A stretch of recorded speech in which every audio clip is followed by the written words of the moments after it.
Welcome back, my diabolical fiends from all around the world. Your creepy uncle here is about to do Challenge Rift 94 on time this time. So last week, a lot of you would have noticed that I didn't actually upload the Challenge Rift 93 video. That's up now. I uploaded it very, very late, but I had some reasons behind it. Well, to cut a long story short, I had a death in the family. I already explained that in the previous video. So if you want to check out some rat necromancer action, or rats, the ghost song that reminds me of, check that video out. It's just been uploaded right before this one. This is right on time, because we're right on time, right on time.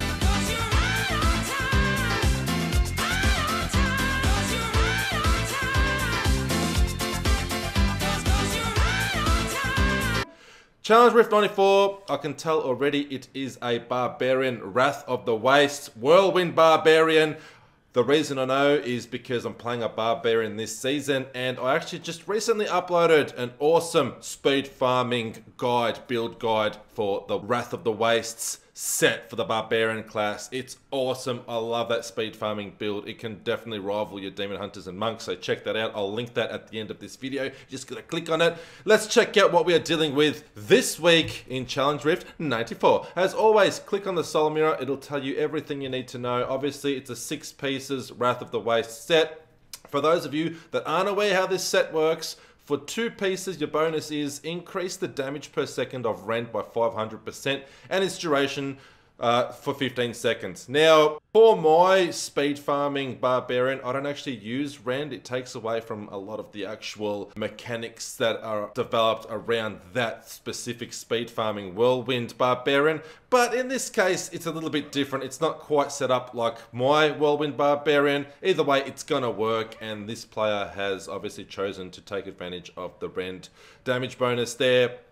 It's actually not the greatest, but anyway, we'll get into that a little bit later on. For 4 pieces, during Whirlwind and for 3 seconds afterwards, you gain 50% damage reduction and your applied rends deal triple damage. So again, everyone's going to be very tempted to use rend for their Whirlwind Barbarians, but anyway, this is definitely a Barbarian using the rend with its Whirlwind build, so we're going to check it out. I just find that it kind of takes away from the Whirlwinding. You stop for a second. If you're doing a Greater Rift, you're vulnerable for that split second, and you're also consuming your Fury there, and what happens is when you consume your Fury, then having like something like the Berserker Rage, you can actually decrease your damage, so you deal 25% additional damage while near maximum Fury. But anyway, enough about that. You'll just have to take my word that rend this build can definitely work without rend. So for 6 pieces, Whirlwind gains the effect of the Dust Devil's Rune, and all Whirlwind damage is increased by 10,000%. So there is the big one, the money shot, baby. 10,000% for Whirlwind damage, and that's pretty much our primary damage dealer here. That is why we don't really need rend, but in this case, the player is using it. So the weapons he's using is the Bull Kathos Oath set. Definitely an awesome set for, or it's a must pretty much for a Whirlwind build. Increases Fury regeneration by 15. That's why we have so much Fury all the time. We're not even doing anything and we've already got full Fury.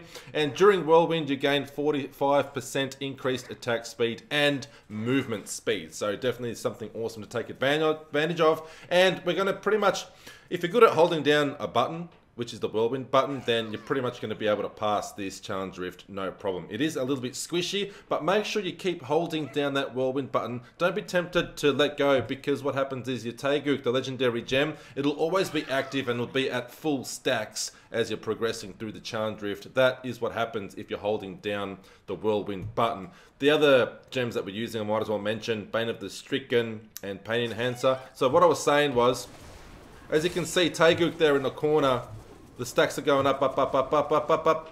So if you come out of Whirlwind, or even if you start rending, which consumes your Fury, like I mentioned, in that way we don't really gain the benefit of the Berserker Rage passive there. What happens is your Taeguk can actually start losing its stacks, and if you lose if you're out of Whirlwind for long enough, which isn't long, like bang, there it is, it's gone. You have to stack them up from scratch again, which doesn't take too long, but it's just very beneficial to keep at max stack. So all you have to do is pretty much stop for a second if you're rending, and then quickly go into Whirlwind and try and keep that Taeguk stack up there. Alrighty, let's quickly go through skills. So just try and keep Whirlwinding the entire time. Trust me, it's very beneficial. So the skills we're using very quickly: Rend, Whirlwind, Leap, Ignore Pain, Battle Rage, Wrath of the Berserker. Passives really quickly: Ruthless, Boon of Bull, Kathos, Berserker Rage, and Rampage. Like I mentioned, with Berserker Rage, you want to try and stay at maximum Fury, because you have to be near maximum, which is like pretty much, you know, like where we are now. So that's near maximum there. You probably don't want to drop anywhere below that. I think near maximum means 90%. So we have to try and stay at 90% maximum Fury to really gain the effect of Berserker Rage properly, which is why I don't recommend using Rend, because it just drains so much Fury. But anyway, so what I'm saying is, when you're progressing through the Challenge Rift, try not to Rend carelessly. Time your rends very well and try and keep at as much full Fury as possible. The only issue with this Challenge Rift will be survivability, and you do have Ignore Pain here to help you with survivability, and also your Wrath of Berserker, which, you know, if one's active,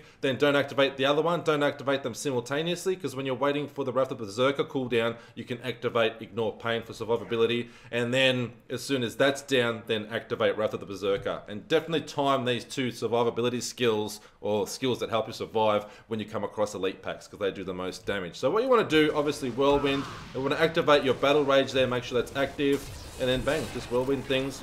Your Rend, you can definitely just quickly bang, let off a Rend, but don't stop Whirlwinding. So when you activate Rend, do not stop Whirlwinding. So let's let some enemies spawn here. Bang. And just be careful with your Rends, because it does drain your Fury, and you will lose that 25% damage increase from Berserker Rage. When you come across elites, then activate your Wrath of the Berserker, and when that's down, if you come across elites, then definitely activate Ignore Pain there. And just for a bit of a mobility tool, not really speed increase, you can activate your, or use your Leap there, which does have a bit of a cooldown, but just helps to sort of leap out of sticky situations. That's pretty much the only reason I use it, and it just draws enemies towards you when you land. It doesn't really help all that much, to be honest, but it does just assist us in getting out of really sticky situations. If there's a lot of elemental damage on the floor killing us, just leap on out of there. That's pretty much it. I've explained everything you need to do. Basically just need to hold down Whirlwind and you can pass this, and then all you have to do is just activate your survivability skills there, like your Ignore Pain.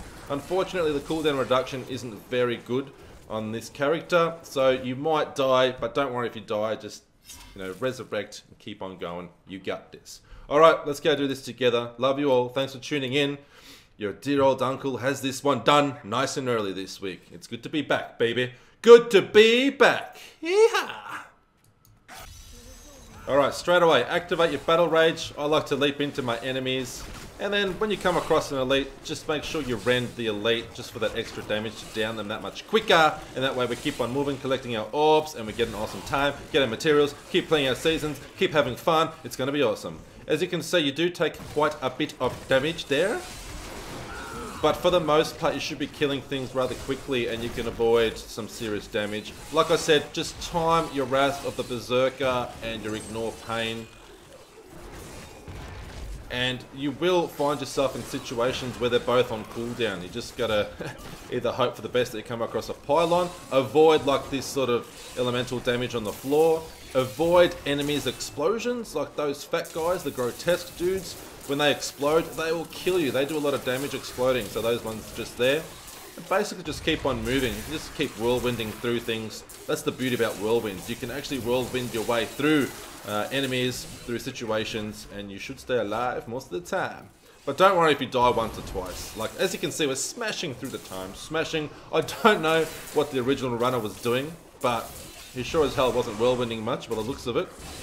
Because we're pulling ahead very, very nicely there, very, very easily. So this area, especially, I think, with all that elemental damage and the density, you definitely wanted to have the Ignore Pain available, which I did. Now it's kind of, see, now I've got no cooldowns available to survive, and I might die. That's okay. We gotta dust ourselves off and try again. Gotta get up and try again, try again. Who remembers Romeo? Romeo Must Die? Is that the name of the movie? With Jet Li? And Alea from Queen of the Damned. Man, I feel so old now. That was in high school when that song was really big. Gotta get up and try again, try again. Anyway, I'm more of a heavy metal dude anyway. As y'all know, my lovely creepy Diablo fans that have been watching me for a while, y'all know that your creepy uncle's into his heavy stuff. I go through different moods though, like I can listen to a lot of like cheesy 80s stuff as well sometimes if I'm at the gym. Like, I don't even know I'm telling you this, like I'm not going to name any titles because people will laugh at me, but I have my moments, we all do. You can't listen to the same sort of blaring music all day long every day. But heavy metal is definitely my favourite. Oh yeah. Slipknot Metallica coming up, baby. It's going to be a hell of a show. So we've got a shield pylon there, and the route's pretty self-explanatory. Like the maps aren't that open, so there's really not a lot of places you can go differently. And I just winged it there. Like I literally, that was just me winging it. Your creepy uncle winging it. I didn't really like explore this map at all. I didn't research it.